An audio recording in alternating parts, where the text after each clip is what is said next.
የሌሊቱ ፀሐይ ሰዓት ላየ ጠቋሚው የት ነው ብሎ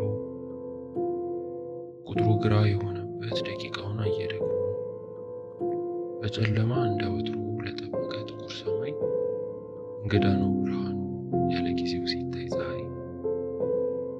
ባለሁበት በእኔ ጊዜ በሰዓቱ ሰዓት በደቂቃው ዙረት ፍርሃቴ ጎልቶ ወጥቶ መርበትበቴ በታየበት ማታነቷ ተዋጥና ትንሣኤውን እፍ አለባት።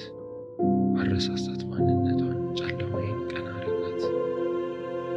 የሌሊቷ ፀሐይ የሌሊቱ ፀሐይ ሕይወትን ቀያሪ ፍርሃት ሊያስወግድ ወደ ብርሃን መሪ ኢየሱስ ክርስቶስ በኑሮ በሞቱ ደግሞ በትንሣኤው ዓለም ተቀየረች፣ ፀሐይ ተገለጠ እሱ መፍትሄው። በጨለማ ሲኖር በጣር ሲመላለስ ለነበረ ፍጥረት ሌሊቱ ተሽሮ ድጋሚ ላይ ጨለመ ሲሆን በራለት። ክርስቶስ ተሰቅሎ ሞትን ድል አድርጎ የተነሳለት እንግዳ ነው ዜናው ሲባል ለጠላቱ የተሰዋ ውርደት ለብሶ በመስቀል ላይ የተጠላ ግን በዚህ ያልቀረ ድል አደረገ